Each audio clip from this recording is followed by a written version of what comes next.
orgullo desde la Fundación Cajasol de Aragón ver lo que la historia representa para todos nosotros. La posibilidad de llenar esta sala, de que haya más personas que les hubiera gustado estar presentes, dice mucho, pero dice mucho también de las personas que están organizando en este caso, este curso.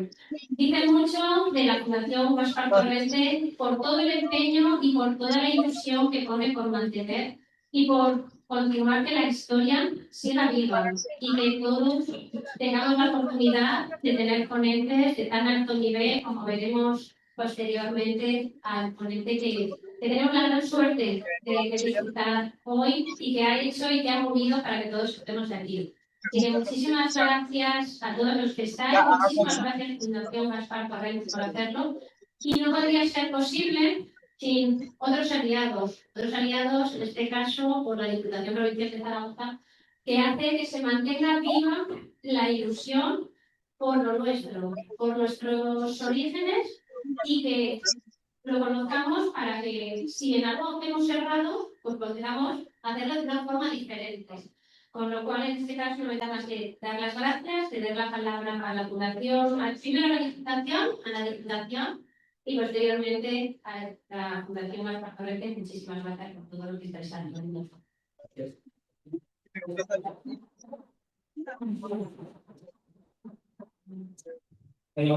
Hola, buenas tardes. Muchas gracias, Laura, por esta bienvenida y por acogernos en esta casa, en este sitio tan bonito, que seguro que en algún momento habrá habido María aquí. Igual, algunos de los que estáis aquí ya habéis bailado aquí. Yo no, se nota que soy muy joven como para que me la actividad. Pero bueno, este es un sitio de felicidad y bueno, de belleza. Para mí es un lujo poder contar con la colaboración y con ser copartícipes como entidades con la Fundación Caja Rural Aragón y, pues bueno, ser bueno, pues el necesario colaborador, la necesaria colaboradora de la Diputación Provincial de Zaragoza para que este curso sea realidad de nuevo por tercer año consecutivo. Doy las gracias a la Fundación Gaspar Torrente, a Vicente Fuster, su presidente, a todos los patronos que estéis aquí, socios, socias y a todas y a todos vosotros. Somos un lugar, un puesto, un país, Aragón, con una autoestima un poco bajica. Y muchos de vosotros que sois del pueblo, que se os ve la cabeza, a veces decimos, en mi pueblo no pasan cosas títeres, en mi pueblo nunca pasa nada, en mi pueblo ¿qué se va a ver aquí? Bueno, por lo mismo nos pasa con Aragón, que somos demasiado pacatos, demasiado tímidos para mostrar las bellezas, la historia, la identidad, la cultura, la economía, la sociedad, todo al fin y al cabo que constituye nuestra propia idiosincrasia. Pero nos hacen falta cosas, estímulos, para que nuestra identidad como aragoneses pues nos salga por todos los poros de la piel. Porque aunque seamos de pueblo pequeño, seguro que todos vosotros sois el mejor embajador de vuestro pueblo y ahí donde vais decís, mi pueblo es el mejor. ¿Sí o no? Pues con Aragón igual. Aragón es lo mejor. El mejor país, la mejor comunidad, el mejor sitio, el mejor puesto. Así que con esa idea, y solo por esa idea, desde el área de archivos y bibliotecas, apoyamos un curso como este, especialmente porque es un curso que nos eleva la autoestima y porque contribuye a enorgullecernos de todo lo que nos hace aragoneses. Por eso este curso, desde el inicio, ha sido muy importante en esta tercera edición, aunque yo creo ya que repite, que no aprobó ni el primero ni el segundo, que sigue estando en el tercero. Por favor, estudiad más para que haya más gente aquí, el año que viene. Pues bueno, por esas razones por las que desde el Servicio de Archivos y Bibliotecas apoyamos un curso como este, por su gran calidad, por su calidad organizativa también, porque hace que todos los que no están aquí puedan estar en sus casas viendo por streaming el curso, y también porque, bueno, pues porque ellos seleccionan cada año una docena en este año de ponentes imponentes, empezando por Julián Casanova, que es el que inaugura y que está muy de moda, aunque no va a hablar de lo que muchos de vosotros pensáis. Yo solo voy a decir algo de esto. Así que, bueno, muchísimas gracias a todos por venir, por asistir. Algunas de las sesiones serán en la Diputación de Zaragoza, en el Salón de Antiguo de Plenos, y otras serán aquí. Así que, bueno, pues el bocadillo no os olvidéis de traer por cada tarde y nos lo comeremos un día en la Diputación y otro día nos lo comeremos aquí. Disfrutar el curso y alegraos porque hay que defender a Aragón, ahí donde estéis. Muchas gracias. O sea que no siempre. Buenas tardes, bienvenidos Gracias a la Diputación Provincial, a la exdiputada de su biblioteca, sede, sobre la torre, y gracias a la Fundación Caja Rural de Aragón, en la persona de su directora, Laura Prada. Hemos elegido esta sede, que es la más amplia de las dos, tenemos en realidad de las tres, y de hecho la tercera, que es la de la Fundación, la hemos puesto este año para que pueda haber más capacidad y pueda haber más participantes. Aún así, hay personas que hoy no han podido entrar y pido disculpas a ellos y a los que puedan estar siguiéndonos online por si hay algún problema de tipo técnico, que espero que no, y que puedan seguir la sesión sin ningún problema. Así que yo voy a agotarme un poco, no quiero quitarle minutos al ponente, que ya está con ganas, y entonces extraordinariamente puntual, y ya le estamos permitiendo unos más minutos de la cuenta, pero sí que quiero decirle dos cosas. Uno, el objetivo del curso, como saben, es el mismo que planteamos inicialmente. Ya saben lo que decía el presidente de nuestra Fundación Gaspar Torrente, lo dice claramente, no se puede amar aquello que se desconoce, aquello que no se conoce. Por lo tanto, hemos de conocer nuestra historia, nuestra cultura, nuestras señas de nuestra identidad, nuestro derecho foral, todos los aspectos que conforman el ser aragonés, para poderlo defender, para poderlo amar, para podernos sentir orgullosos. Ese es el objetivo de este curso, con ese carácter divulgador que tiene, pero con la presencia de grandes ponentes. Por tanto, un curso de alto nivel, pero dirigido a que todos podamos aprender, que todos podamos saber un poco más de nuestra tierra, de nuestro país. Tendremos no solo temas de historia, que son la mayoría de ellos, pero también hablaremos de la música tradicional aragonesa, hablaremos del oral aragonés, hablaremos de geografía, en concreto del clima de Aragón y del cambio climático, que vendrá muy bien hacerlo. Hablaremos también de las lenguas, aprovechando el 50 aniversario de la creación del Consejo de la Aragonesa, de Lenguas de Aragón. En fin, tocaremos distintos aspectos, como hacemos siempre, con la idea de que sea un curso completo, una miscelánea de distintos asuntos interesantes. Y para ello hemos comenzado, hablaremos también del Estatuto de Caspe, que es un asunto muy importante, y hemos comenzado precisamente con uno de los temas y con una de las personalidades que vienen al cuento perfectamente de las fechas que conmemoramos. En el mes de noviembre se cumplieron los 50 años del fallecimiento del dictador Franco. Ayer, sin ir más lejos, anteayer se desclasificaron los documentos secretos del 23F, aunque eso no toca hoy, como han visto en el título. Y por tanto, queremos referirnos a esta época. También lo haremos hablando del Estatuto de Caspe del 36, porque se cumplen este próximo mes de mayo, junio, se cumplen los 90 años de ese estatuto, muy importante también. Y también hablaremos de dos grandes aragoneses que en esta misma época contemporánea del siglo XX se dedicaron a defender a los judíos del Holocausto.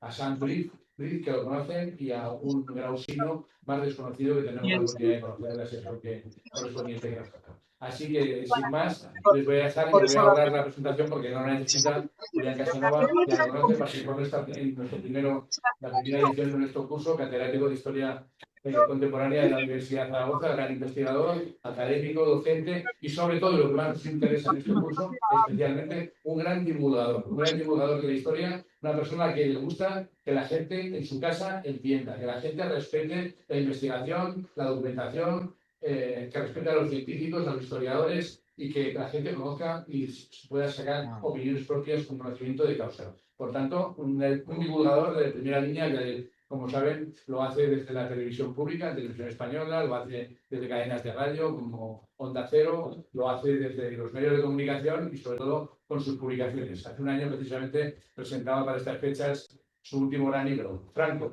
Bueno, pues de Franco, ese hombre, y Aragón, es precisamente lo que nos va a hablar Julián Casanova. Muchas gracias.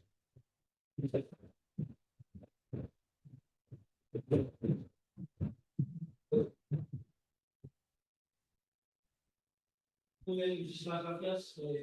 Buenas tardes. Por supuesto que tengo que agradecer a los organizadores de este acto, a la Fundación Caja Rural, que podamos estar aquí todos juntos esta tarde, y a toda la gente que me acompañáis, porque creo que eso muestra que hay un interés por conocer el pasado, por hacer lecturas críticas. Muy presente, Zaragoza estuvo muy presente en la vida de Franco y por lo tanto, ¿no?, en lo que fue la historia prácticamente del largo siglo XX, ¿no? Siento también yo, por la gente que está en streaming, que no pueda acceder a la conferencia, pero esto está siendo normal y no tenemos todavía la manera, ya que esté la manera, nos juntaremos ahí, porque imagino que será de todos, pero nos juntaremos ahí. Y mientras tanto, bienvenidos, voy a hablar unos 40 minutos, no más, y espero que les guste, que les haga pensar las cosas que aquí voy a decir. Como voy a hablar de Franco, no sé si es por eso que calor, si hace calor aquí, pues es porque voy a hablar de Franco, que el sitio hace calor, pero en cualquier sitio, en cualquier caso, comienzo como comienzan las biografías, ¿no? El año de nacimiento y poniéndolo en contexto. Franco nació en 1892, poco antes de que España perdiera los últimos restos coloniales. Eso marcó la historia de Franco porque él pertenecía a una familia que había hecho carrera en la Armada, una larga tradición en la Armada. No pudo hacerla. Su hermano Nicolás Mayor todavía llegó y no pudo porque se redujeron los presupuestos y fue a la Academia de Infantería de Teruel. Llegó allí en 1907. En ese año su padre también abandonó Nogara. Fue el mismo año que él iba a la Academia de Infantería. Su padre se fue a vivir con un amante a Madrid, abandonó el hogar. Es una fecha importante en la vida de Franco. Entró en la Academia de Infantería, él dijo que ahí se hizo hombre. Él se dijo siempre, se definió siempre como un militar. Haría hombre allí, pero su hija escribió después de, ya en este siglo, su hija Carmen Franco escribió que en la Academia lo pasó muy mal, porque, cito palabras textuales, porque como era pequeñazo, no le dejaban llevar un tren de verdad, ¿no?, un fusil de verdad, y se lo pusieron de madera. Esto lo dice la hija, no lo digo yo, lo dice la hija, está escrito en la especie de memorias que hizo ella, pero eso no es lo más relevante. Lo más relevante es que Franco pasó por la Academia de Infantería, ahí cogió ideas básicas que eran del momento de los militares. Una de ellas es que España había perdido el imperio por una traición de políticos, brotes liberales, después se incorporarían otros. En segundo lugar, que esa traición daba también muestras de que España sufría una larga enfermedad de siglos que tardaría en curarse. Y una tercera, una animadversión hacia los nacionalismos periféricos, que es un tema capital para comprender la mentalidad de Franco. Estando en la Academia en 1909, ocurrió lo que hemos conocido los historiadores, conocemos la Semana Trágica, que es un compendio de sucesos en Cataluña. Estoy hablando del nacionalismo de Cataluña, de Barcelona, donde hay un motín antiquitas, hay un motín anticlerical, y además de motín antiquitas, motín anticlerical, además del motín antiquitas y el motín anticlerical, hay una huelga general. Estamos hablando con represión, estamos hablando con represión, estamos hablando también con fuerzas del orden que tuvieron que acudir desde Zaragoza. La Academia vio aquellos militares que vieron aquello de nuevo como un tema de subversión que partía de Barcelona, partía de Cataluña. Franco abandonó la Academia General Militar y poco después se incorporó a África, 1912. En África, España había perdido las colonias, pero en 1906, con un pacto que al principio fue secreto y después fue un pacto en las Algeciras, Francia y España pactaron que en ese reparto de África, que habían empezado en los años 80 las grandes potencias, España no se había llevado nada, porque era una potencia en decadencia, fue percibida por los que se lo repartieron. El mismo día que se hundía la Armada en Cavite, en aguas del Pacífico, en Filipinas. Lord Salisbury, que era un primer ministro británico, dio un meeting en el Royal Albert Hall y aquel discurso dijo que el mundo estaba dividido en países poderosos, naciones sanas y naciones enfermas. Puso a Gran Bretaña como un paradigma de la nación sana y a España como un paradigma de la nación enferma. Desde ese punto de vista, está clarísimo que cuando pactaron y le dieron esa franja alrededor del Rif, una franja que era bastante hostil desde el punto de vista de la economía, es verdad que había minas, pero ese no era el principal aspecto, se la dieron porque Gran Bretaña no quería que esa franja la ocupara Alemania. Gran Bretaña tenía el estrecho de Gibraltar encima y tampoco quería que estuviera encima del protectorado francés, del protectorado de Marruecos de Francia. Es decir, apareció esa franja y los militares lo tomaron como una especie de revisión en profundidad de lo que había sido el imperialismo y la creación de un nuevo colonialismo y un nuevo imperialismo. Ahí salió lo que llamamos el africanismo, los africanistas, la concepción africanista de la historia de España, la concepción africanista de la política y de la sociedad. Esos mismos africanistas, hay una serie de guerras importantes allí, pasa por el 9, pasa por el desastre de Anual en el 21, por supuesto los años 20 son años de guerra. Aquí Sender lo dejó bien claro el imán, lo tienen ustedes en la forja de un rebelde, de Arturo Barea, y lo hemos estudiado a fondo los historiadores. Aquel africanismo, prácticamente todos ellos, los principales, estaban en el golpe de Estado de julio del 36. Los principales, no solo dirigentes del golpe, sino los que participaron ciudad tras ciudad, habían pasado por África, por cierto, eran bastante amigos de Franco. Muchos de ellos, además, fueron nombrados por Franco profesores en la Academia General Militar. Aquí había dos muy importantes, eran Sueiro y Monasterio.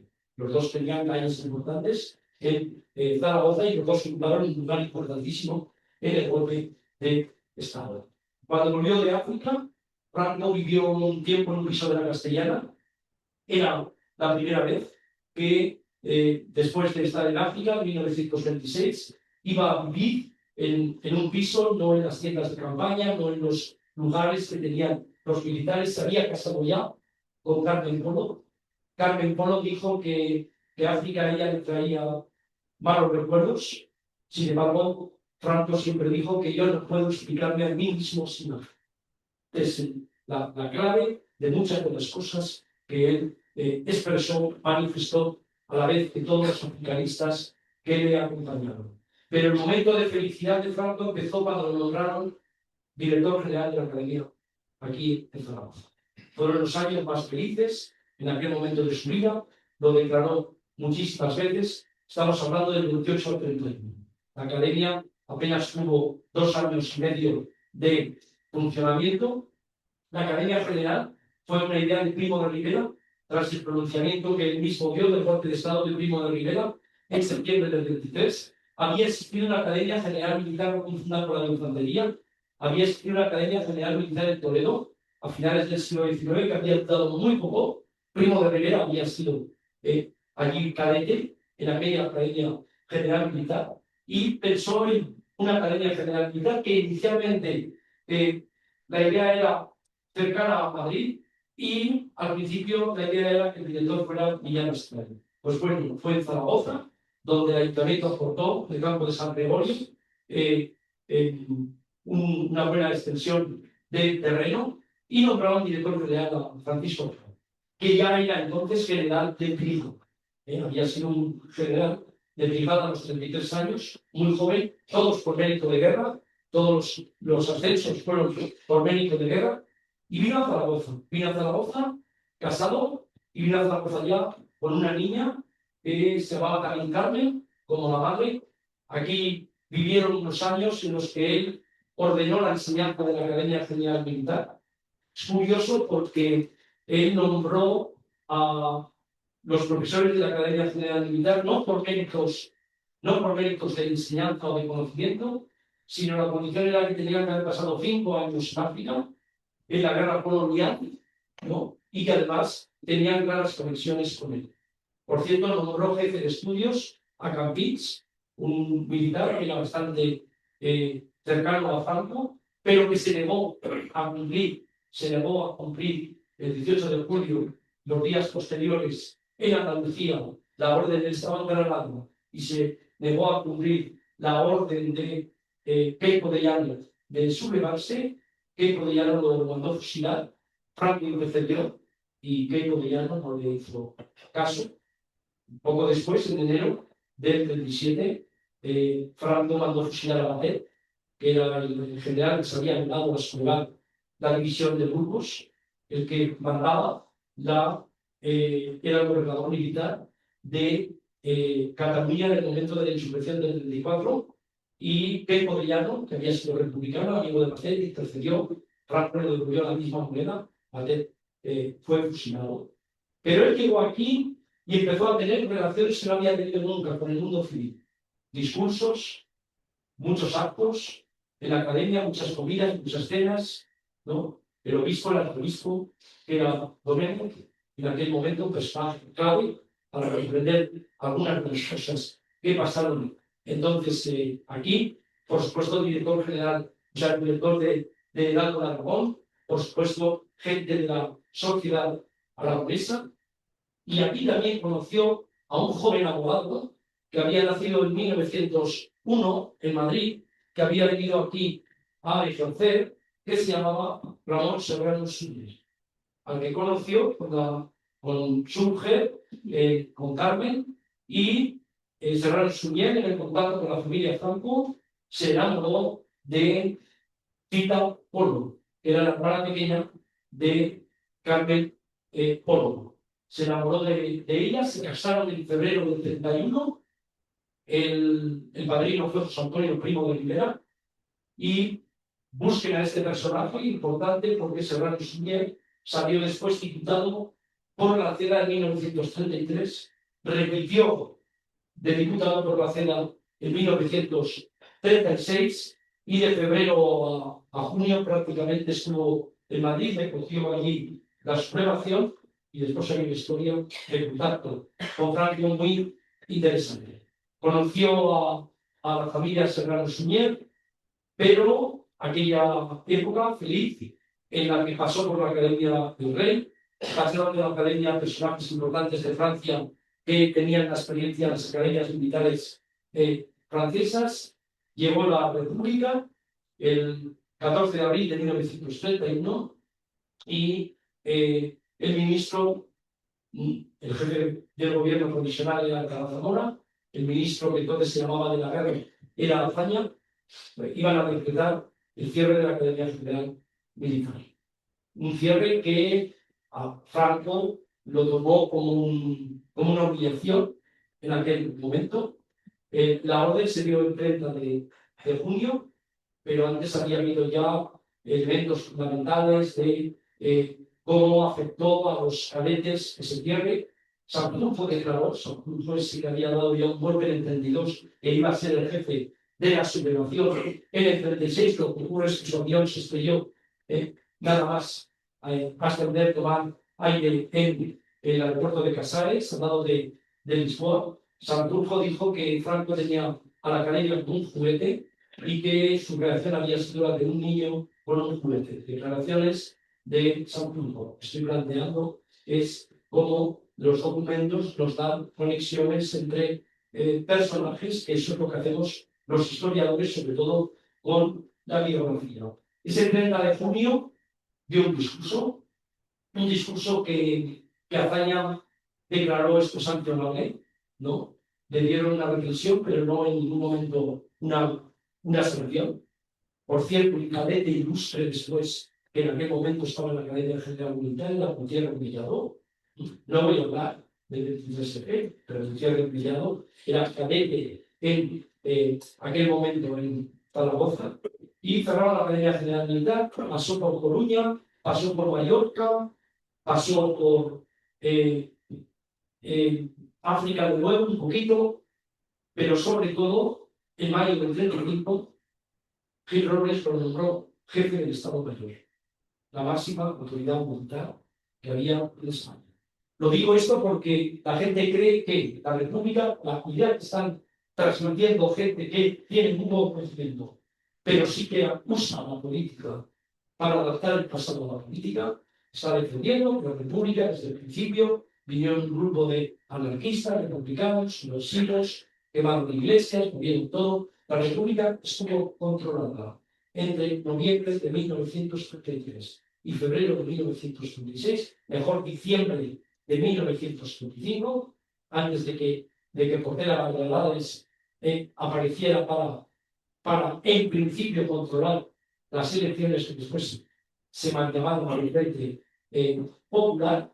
Desde ese punto de vista, fue la República desde noviembre del 33 hasta diciembre del 35 gobernada por un partido radical republicano que había sido el partido de Lerroux, que estaba claramente en el centro y a la derecha, y un partido, la CELA, que tenía en las juventudes fundamentalmente de Acción Popular elementos de fascistización en aquel momento.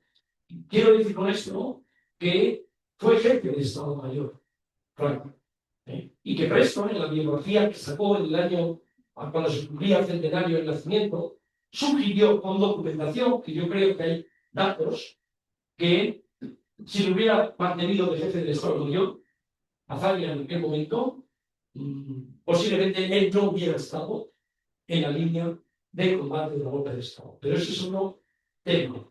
Lo que está clarísimo es que cuando llegó Azaña, de nuevo ahora como jefe del gobierno provisional, pues desplazó a Franco de la jefatura de Estado Mayor y lo mandó a Canarias.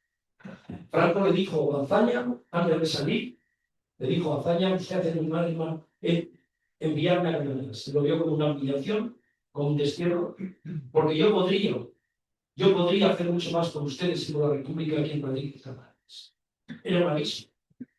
De paso, principios de marzo, de paso por Madrid, se fundaron ya una buena parte de los militares, la mayoría de ellos generales, que iban a sumarse al golpe. Y que ya acordaron allí, aunque Franco se mantuvo un poquito más al margen, ya acordaron que el jefe de la sublevación iba a ser Sanjurjo, que estaba en aquel momento, lo habían indultado, lo habían condenado a muerte, después del golpe de Estado de agosto del 32, lo habían indultado y estaba en aquel momento exiliado en Lisboa, en Portugal. Entonces, aceptaron todo esto y nombraron a director de la sublevación, que es el que escribe todos los papeles de la conspiración, a Emilio Monaco, que por cierto, cuando gana las elecciones el Frente Popular, cuando gana las elecciones, Azaña lo desplaza desde Marruecos, que estaba en aquel momento, pensando que allí era un personaje realmente peligroso para la conspiración, y se lo lleva a Navarra.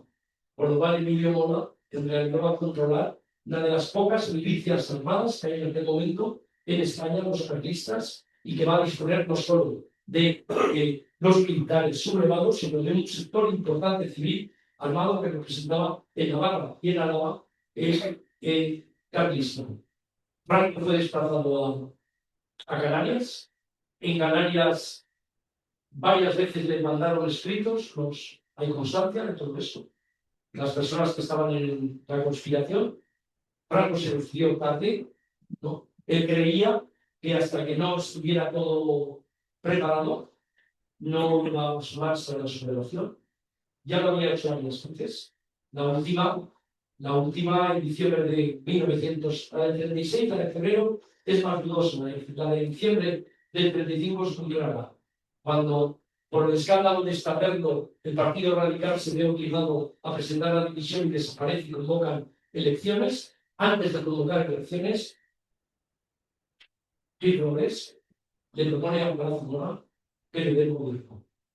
Alcalá Zamora le dice a Gil Robles: usted no ha hecho adhesión a la República, no le voy a dar el gobierno, sortean a Franco para un golpe. Franco dice que no están preparados los militares, niega la posibilidad, y tardó bastante hasta junio. Hasta junio ha tomado papeles importantes desde este punto de vista de Ángel Viñas.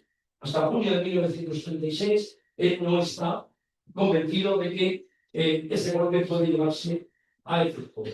Cuando se va a producir la sublevación, que evidentemente lo precipita el asesinato de Carlos Soneros, lo que hace es llevar a Carmen Polo y Carmen Franco, trasladarse desde Tenerife a Las Palmas, y en Las Palmas montar en un crucero alemán para que se fueran a Francia. Les pone a salvo el mismo día que él va a dar el pronunciamiento, va a pronunciarse en Canarias, va a sumarse al golpe de Estado. Desde ese punto de vista, empieza el golpe y volverá muy pronto la Comisión Cubana.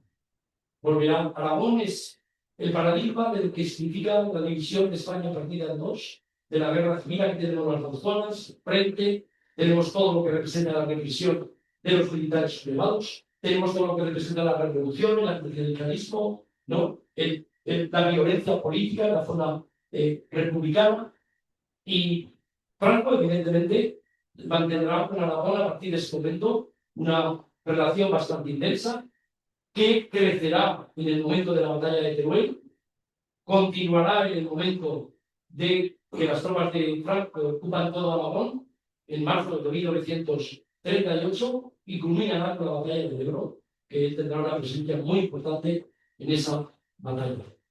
Tengo que decir que la represión en Zaragoza, estamos hablando de Zaragoza y de la relación inicialmente con Zaragoza, la represión fue una represión intensa, brutal, de terror caliente desde el primer día, que ustedes se memorial del cementerio, donde pueden ver la información que sacamos los investigadores sobre este tema, y esa represión va desde el principio acompañada, este es un tema también clave, de una decisión por parte de la Iglesia Católica. El arzobispo Domènech dice que esa violencia se hace en nombre de Dios y de la patria.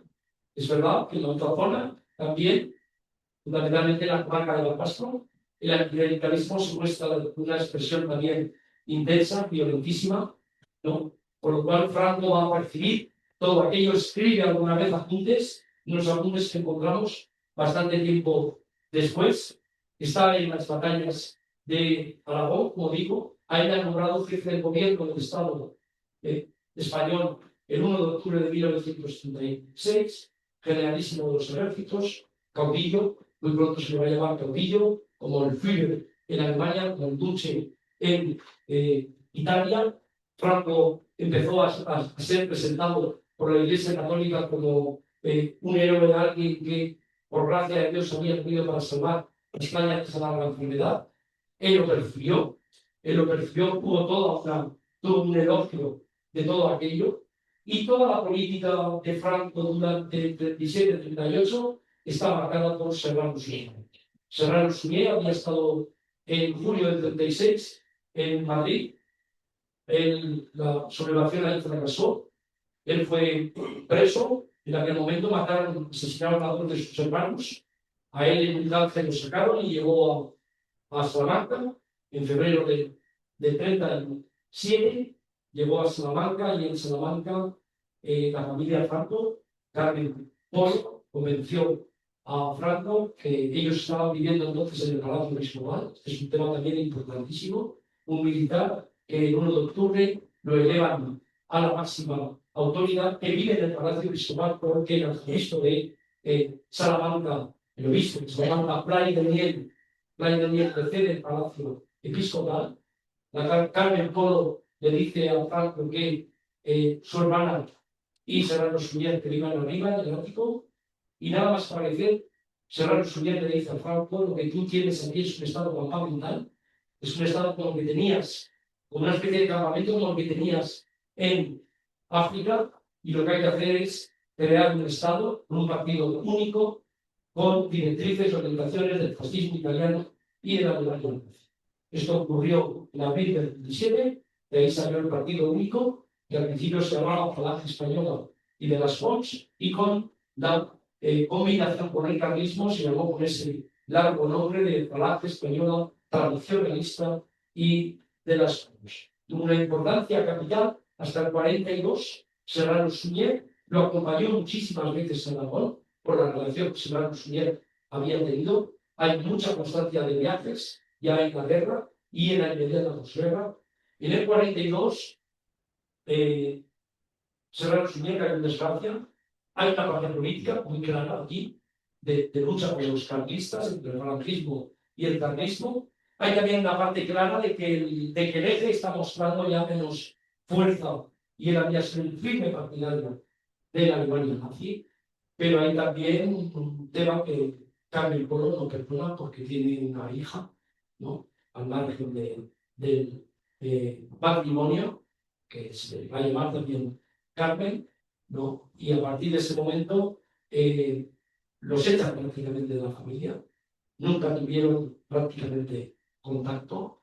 Él después reconstruyó la historia, Serrano Suñer, diciendo que él había presionado muchas veces a Franco para que girara hacia el liberalismo, pero en realidad Serrano Suñer fue uno de los artífices de la represión. Vivió, creo que 101 años, y me dedico a una necrológica del país, había nacido en 1901 y creo que murió en 2002. O sea que vivió 101 años y acompañó en todo esto a Franco. Hay una conexión muy importante de Franco con la ciudad de Zaragoza, más que con una vez ganada la guerra, él vino varias veces a Zaragoza, en muchísima constancia de las visitas, reconstruyó la Academia General Militar. La Academia General Militar empezó una nueva etapa, de nuevo con una selección y un reclutamiento muy importante de gente que da clases, que en la Academia General Militar que forman cadetes. Ahora hay un centro de defensa donde hay historiadores y historiadoras de nuestro departamento dando clases, ¿no? Lo cual indica que algo también ha cambiado, se ha modificado, pero en cualquier caso, en aquellos viajes, él empezó a tener una conexión muy clara con la Virgen. Pensó que la Virgen del Pilar era un elemento fundamental en la legitimación religiosa de lo que había sido la cruzada y la guerra. Hasta tal punto que murió, cuando murió, tenía dos cosas muy importantes a su mano. La reliquia del brazo de Santa Teresa, que lo había recuperado de un monasterio cercano a Málaga, cuando en Málaga los franquistas, y el manto de la Virgen del Pilar, ¿no? Así que ahí hay una conexión religiosa importante con Domenech, pero no solo eso. El último arzobispo de Zaragoza, cuando él murió, era Candelo Cuadrado. Candelo Cuadrado era miembro del Consejo del Reino y miembro del Consejo de Regencia. Es decir, era un personaje clave importante dentro de la Iglesia Católica en aquellos dos órganos que había creado Franco. El Consejo de Regencia, mientras viniera en las horas que pudiera venir todavía un reino, no se sabe quién, porque entonces no estaba registrado, y el Consejo del Reino, que era el máximo órgano de poder en caso de la muerte del caudillo en aquel momento. Esta es una conexión muy clara que llega hasta el final, y podríamos hablar de la dictadura, que es la consolidación importante de todo lo que es los vencedores de la guerra y el franquismo. La consolidación de la dictadura en Aragón tiene 5 ejes, que son por los que voy a ir cerrando mi discurso. El primer eje es muy claro, es la represión después de acabada la guerra. Aragón había acabado la guerra civil, se habían juntado, salvo la bolsa de Bielsa, se habían juntado las dos zonas en marzo del 38. Aún así, desde abril del 39 a 46.000 fusilados en Aragón. Todavía, después de la guerra. Y esa represión tiene nombres y apellidos, que es que nos ha costado mucho. Hay víctimas, muchas de ellas no han podido sus familiares encontrar todavía dónde están enterradas. Algunos ni siquiera las tienen registradas, pero conocemos perfectamente quiénes fueron los artífices de toda aquella represión. Este es un hilo conductor, empieza a partir del 46 a ceder, un terreno clarísimo. Hay campos de concentración muy cercanos, San Juan de Mozambique. Hay cárceles de mujeres y de hombres, pero la cárcel de Torrero, que es de los últimos momentos de la dictadura de Primo de Rivera, que tiene capacidad para unas 300 personas. Hay unos 7.000 presos y presas al final de la guerra civil.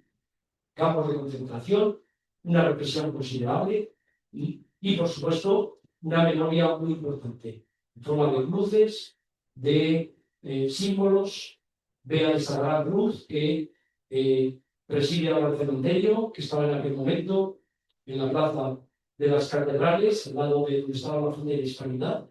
Allí estaba en aquel momento, que es una creación desde la posguerra, pero no hay dinero y se acaba empezando a principios de los 50.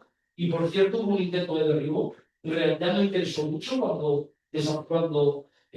iba a desaparecer de allí, y vi el acta donde había habido 2 o 3 personas que defendieron que eso no se podía derribar y que el gobierno se llevaba al cementerio. Estaba lleno, Alagón se llenó de cruces, de memoria de los caídos, ¿no? De memoria del anticlericalismo, de las víctimas del anticlericalismo, y como pasó en el resto de España, los que habían sido asesinados por los militares sublevados, después ya por lo que se llama el ejército de Franco y después por Franco, muchos de ellos lo tuvieron en una mísera máquina en la que las familias pudieron reclamarlos. Este es mi conductor, el primero que queríamos ver.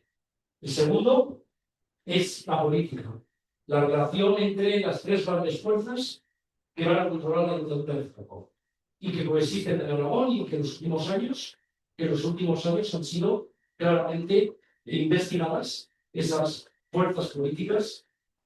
Seguimos.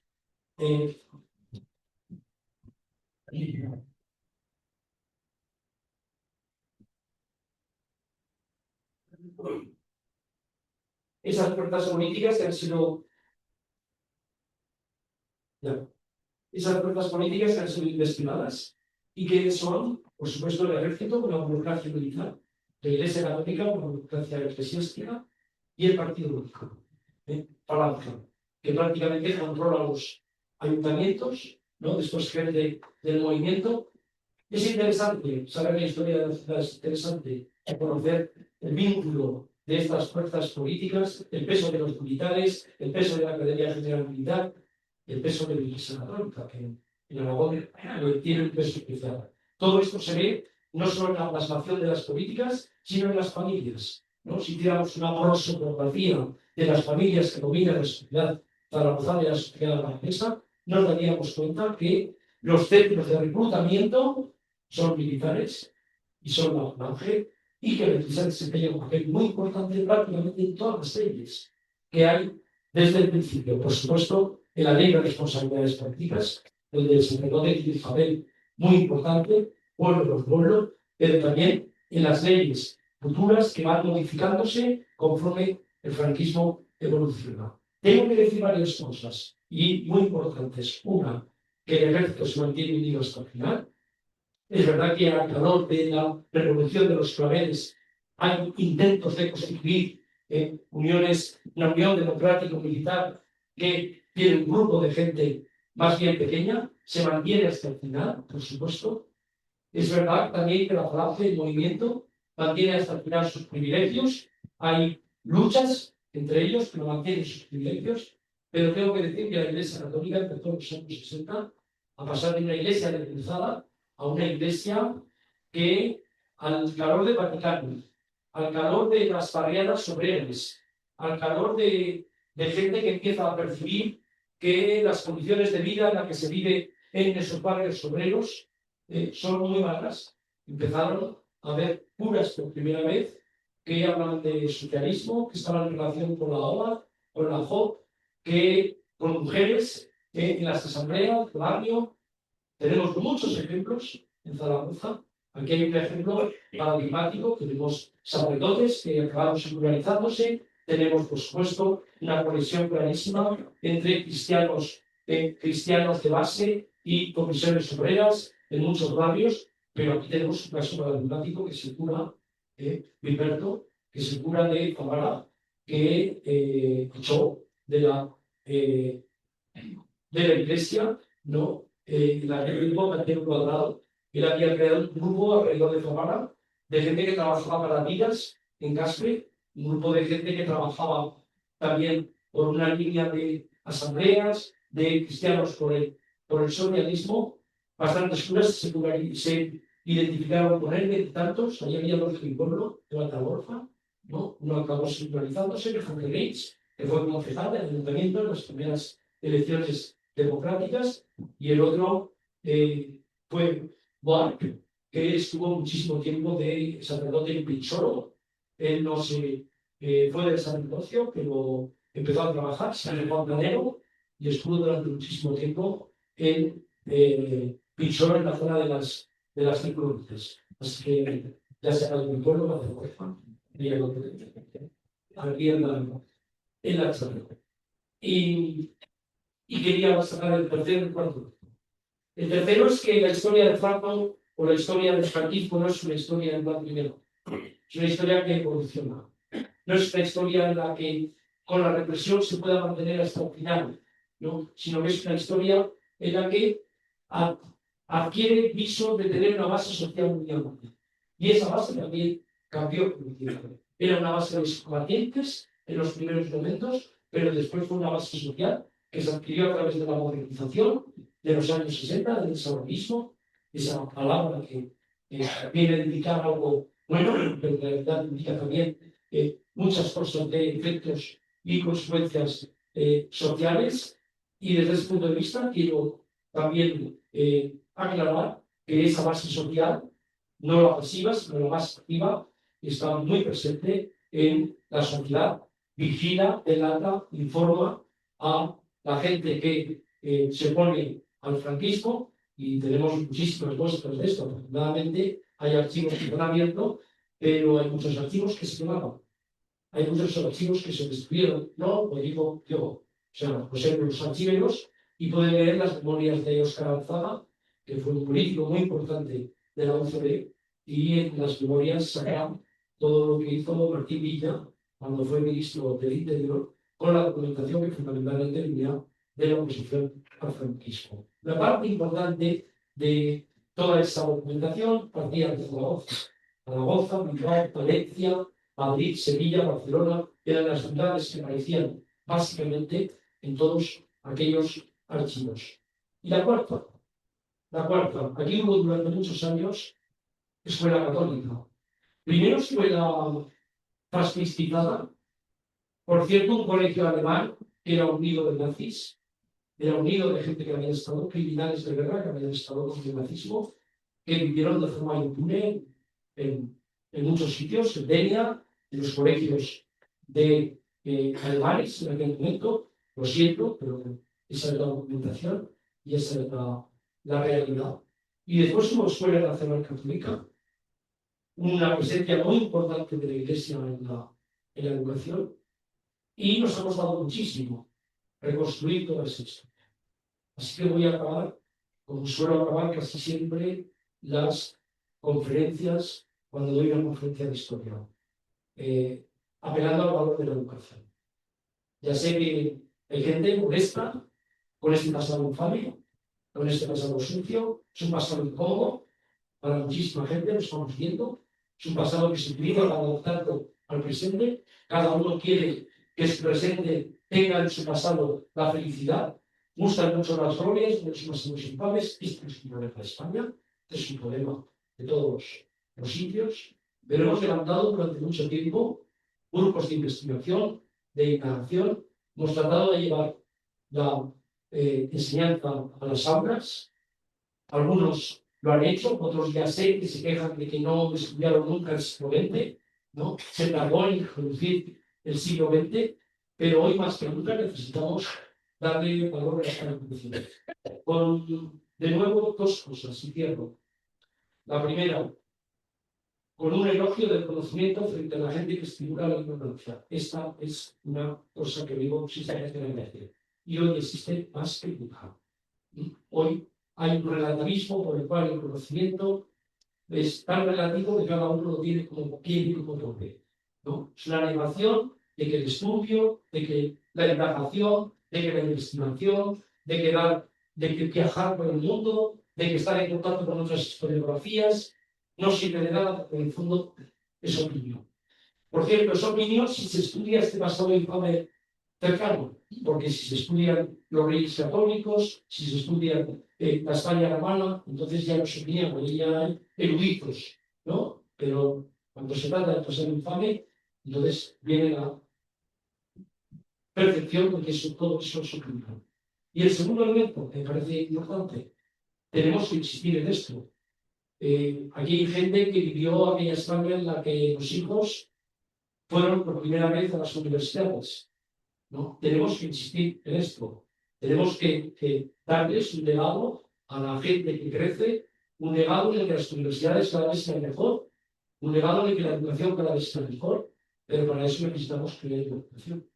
Si la gente considera que la educación es una cosa poco importante en los presupuestos de la educación para la universidad no sirve y que la parte científica de la educación es también una creación que podría ser para otra cosa, no vamos a avanzar.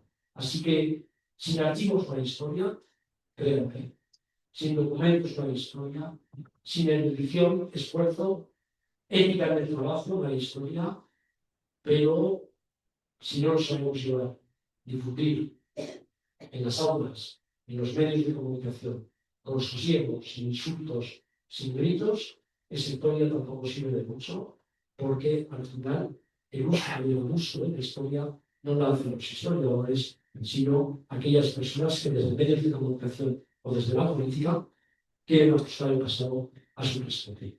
Muchísimas gracias por su atención.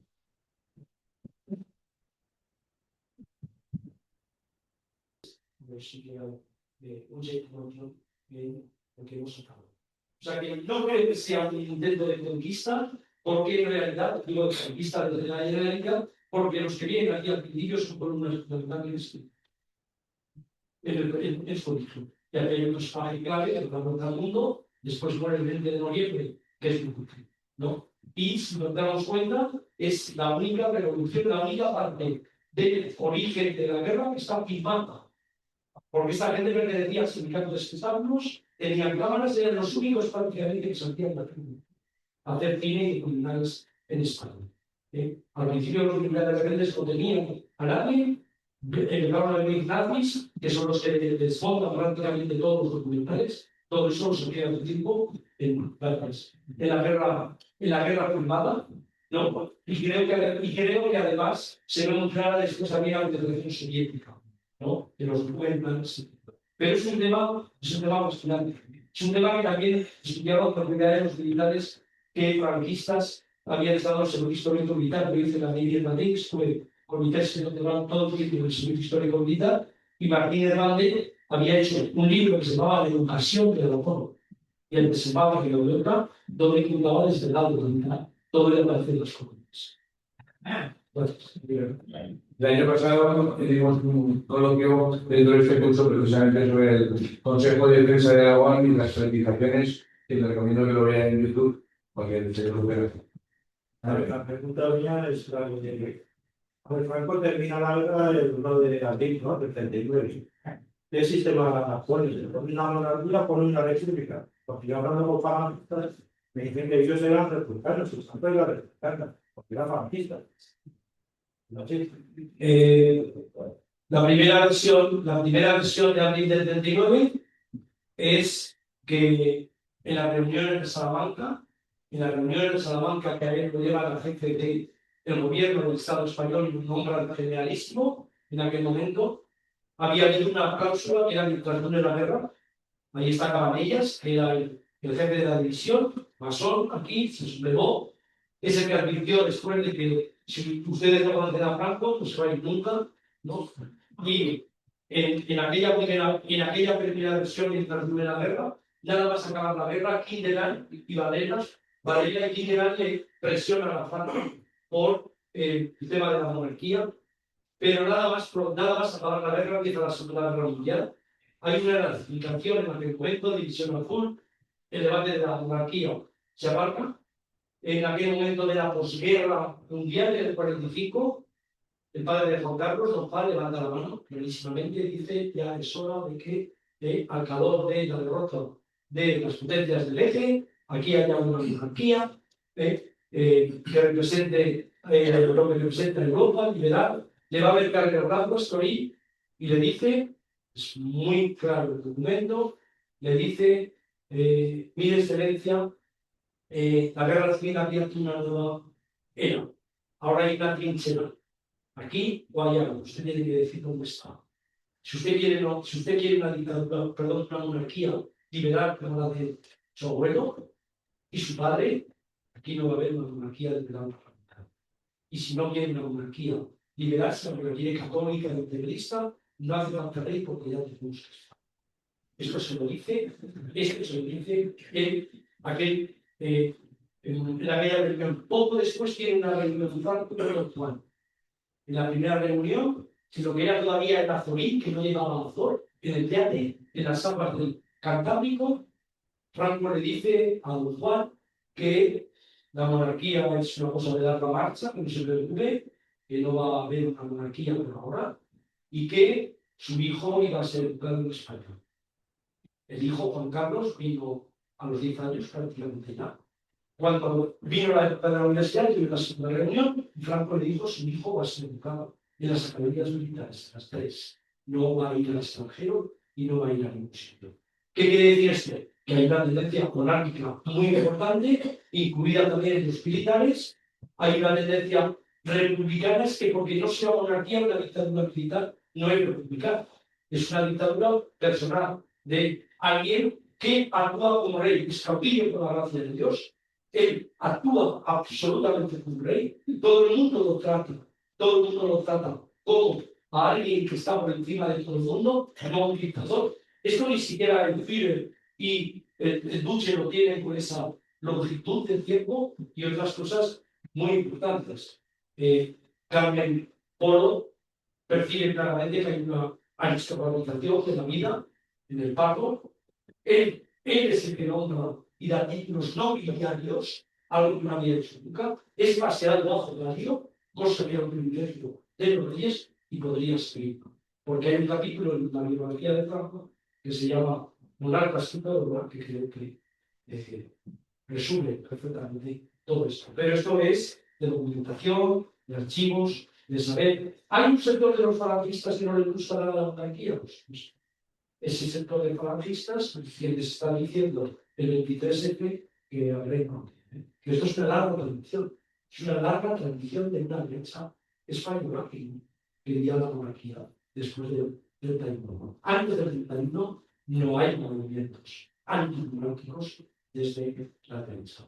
Pero a partir del 31 sí, entre otras cosas, porque los dos fascismos más importantes del mundo, uno de ellos no tenía monarquía y el otro, la monarquía empieza a Mussolini. Es que la monarquía echa a Mussolini. Eso es verdad que las citas españolas.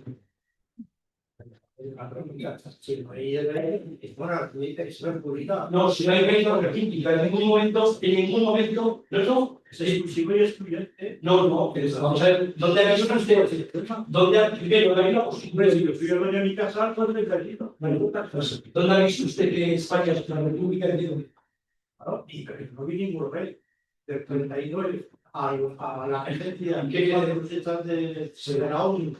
No éramos una república fascista. Sí, no. Pues Porque eso es lo que dice la república fascista. Era una regencia. Lo siento. No, pues una regencia de toda la ley de expresión que se declara. Él se declara regente a partir del 46 una ley de sucesión. ¿No? Y el republicano, nada, ¿sabe dónde están los republicanos? Por ejemplo, en el exilio, las cunetas, los republicanos.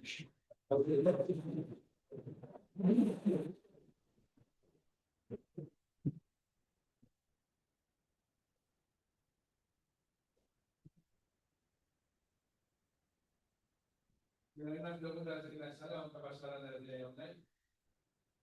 Así, si os parece, voy a utilizar este magnífico atril que nos ha puesto la Fundación Caja Rural y que no habíamos utilizado hasta ahora y bueno, aprovecharemos. Bueno, pues nada, bueno, en primer lugar, aparte de los consabidos y merecidísimos agradecimientos y felicitaciones a la charla de Julián Casanova, pues bueno, pues por parte del público que nos ha escuchado, que nos ha visto a través de de las redes, pues bueno, he seleccionado algunas preguntas, algunas cuestiones también un poquito las he unificado. Y bueno, por ejemplo, Ana preguntaba a Julián quiénes han sido los que más obstáculos han puesto a Aragón para su desarrollo e identidad, tanto dentro de España como a nivel internacional durante el franquismo. Digamos que, bueno, busca un poco ahí esos culpables en distintos planos. Esa sería la cuestión. ¿Quiénes habrían sido, quiénes más obstáculos habrían? Si me las dices todas, yo las... Vale, mira, vale. También un poquito relacionado con ese asunto, sería, Javier nos preguntaba qué herencia y qué restos del franquismo nos quedan hoy en Aragón. También, por otra parte, Ángel quería reivindicar la figura de Gumersindo de Estella, de ese fraile capuchino, cuyos testimonios en Torrero y demás pues, fueron tan elocuentes. Y también un poco por lo contrario, o un poco en un carácter, pues es un poquito en el otro plano, también destacar la figura entre los sublevados de Jesús Comín como uno de los líderes del tradicionalismo aragonés, también de pues, bueno, una familia de amplia raigambre carlista, tradicionalista, y bueno, también un poco pues aprovechaba para prolongar pues, bueno, esa descendencia que tiene pues, bueno, pues, con un nieto consejero de Puigdemont, independentista, etcétera, etcétera. Bueno, digamos que hace un poquito esa trayectoria también. Y por último, Carmen nos preguntaba si la Academia General Militar es utilizada por Franco como instrumento para instruir en la represión. Lo último, la Academia General Militar es un instrumento de una dictadura militar que ha dado un golpe de Estado, que he dicho que son fundamentalmente africanistas. Por supuesto, la enseñanza está a la altura de todo lo que estoy planteando. Es decir, que la gente que sale de la Academia General Militar, por supuesto, hasta el último momento de la dictadura de Franco, están educados no solo bajo lo que se llama la dictadura, sino que pertenecen a ese hilo conductor que venía ya de la guerra de Irak. Es verdad, desde ese punto de vista, creo que situar la cosa como es. Son los oficiales del futuro, son los jefes del ejército del futuro. Y, por supuesto, hay un reclutamiento controlador. Hay una parte muy enigmática del mundo militar. Si tratáramos una fotografía, veríamos que los militares siguen teniendo, por supuesto, y los conductores, casi todos los golpistas, podríamos hablar de qué habían hecho sus padres, ¿no? Y las tradiciones que tenían. Moro, importante, ¿dónde había nacido Moro? Las colonias. ¿Su padre dónde estaba? En las colonias. Es decir, pero si nos fuéramos a otros sitios del mundo, para ayer recordaba a los estudiantes que en el momento de la persecución de los Herero en Namibia, en África del Sudoeste, hay una masacre por parte de los alemanes en aquel momento. Hay alguien que le llama la fase pre-genocida en aquel tema.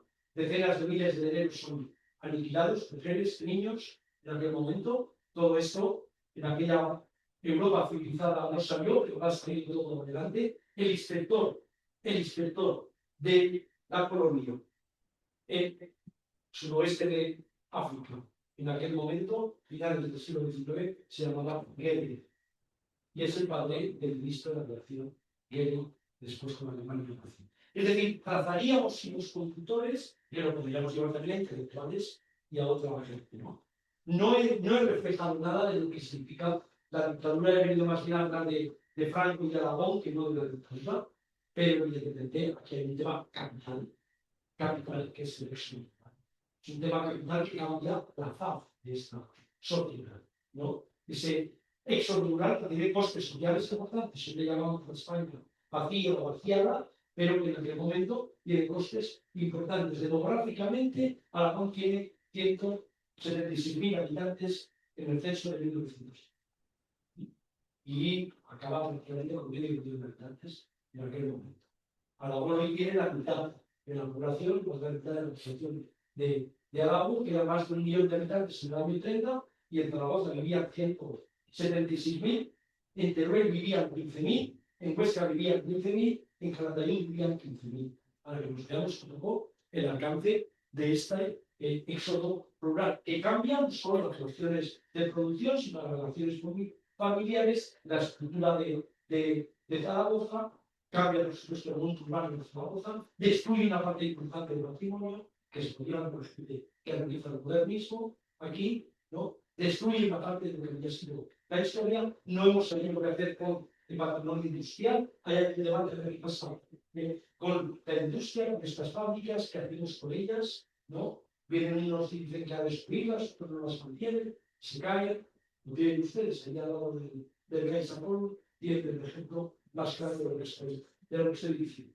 Entonces, desde ese punto de vista, creo que destruir a Aragón en aquel momento que hizo el franquismo, no, creo que Aragón representa muy bien lo que representa gran parte de la España industrial y de la España rural. Hay una parte muy sustancial que pertenece a todo lo que pasaría en Castilla y León, en Castilla-La Mancha, pero Zaragoza se convierte en un eje industrial muy importante, ¿no? Con claras conexiones con Barcelona, con claras conexiones con el País Vasco, pero no olvidemos que Aragón es una zona de gente que coge inmigración, pero que hay un montón de aragoneses que emigran del campo a la ciudad, pero no todos son Zaragoza. Valencia, Madrid, sobre todo Barcelona y Cataluña, se convierte en un eje fundamental de ese coste social que es el vaciar de los pueblos en aquel momento. Así que podríamos prolongar muchísimo esta historia, podríamos hablar de los pueblos de colonización, que tienen un peso bastante importante en Aragón, pueblos de colonización que empiezan aquí ya en los años 40. Creo que el primero es no pueden estar donde fueron. Además, tenemos amigos y amigas nos dirán que en los años 50 hasta los años 60, los pueblos de colonización, muchos de ellos fueron después abandonados, ¿no? En España es también muy importante, las 50.000 familias fueron llevadas a pueblos de colonización. Es también el momento en el que se vacían pueblos. Ahí tenemos todo el tema de los pantanos, de pueblos que desaparecen. Es decir, esa modernización tiene costes. Entonces, aquel que vea solo la modernización como el productivismo, el desarrollo y hacia adelante, se va a dar cuenta que ahí hay una destrucción de un mundo que desaparece, ¿no? Y ese fin del mundo, por supuesto, que hay aquí, que ha pasado antes en otros países. En España tiene costes muy importantes, 4,5 millones de personas cambiaron de residencia del campo a la ciudad desde 1960 a 1970. 3 millones de personas, además, se fueron por razones de trabajo al extranjero. En una sociedad de 30 millones que no llevaba 7 millones de mujeres. Es una sociedad en movimiento. No solo por aquella imagen de la foto, por la maleta del tren, sino porque muchos de nosotros somos producto de eso. Haciendo los pueblos, llevamos las ciudades. Y por supuesto, es una sociedad, quiero remarcarlo, que es verdad que se crearon esfuerzos importantes por desarrollar la educación, por llegar a las universidades, pero una buena parte de eso es producto de la ética del trabajo, de los muchos padres que se empeñaron en que sus hijos iban a tener por primera vez una educación. Y aquello costó muchísimo. Costó muchísimo no solo a las clases medias profesionales de los costaleros, sino a la gente que venía del mundo rural y del mundo de los trabajadores, de los obreros industriales. Lo digo porque parece ser que muchas veces el desarrollo viene dado. El desarrollo es la gente de los tecnócratas, el Opus Dei, Franco, que desarrollan España. ¿Y qué hacemos con la sociedad de movimiento, la sociedad civil, toda esa sociedad trabajadora que nos ha costado un montón? Sacarla de los archivos y darle nombres y apellidos, porque parecía como que era una mesa amorfa que no tenía apellido. Una de las funciones de la historia es nombrar a los personajes históricos, ¿no? Y dejar las traducciones, las generalizaciones y indagar, investigar, sacar a esos personajes que no formaban parte de la historia oficial. Esto cuesta mucho, pero esto es una labor ineludible para el historiador.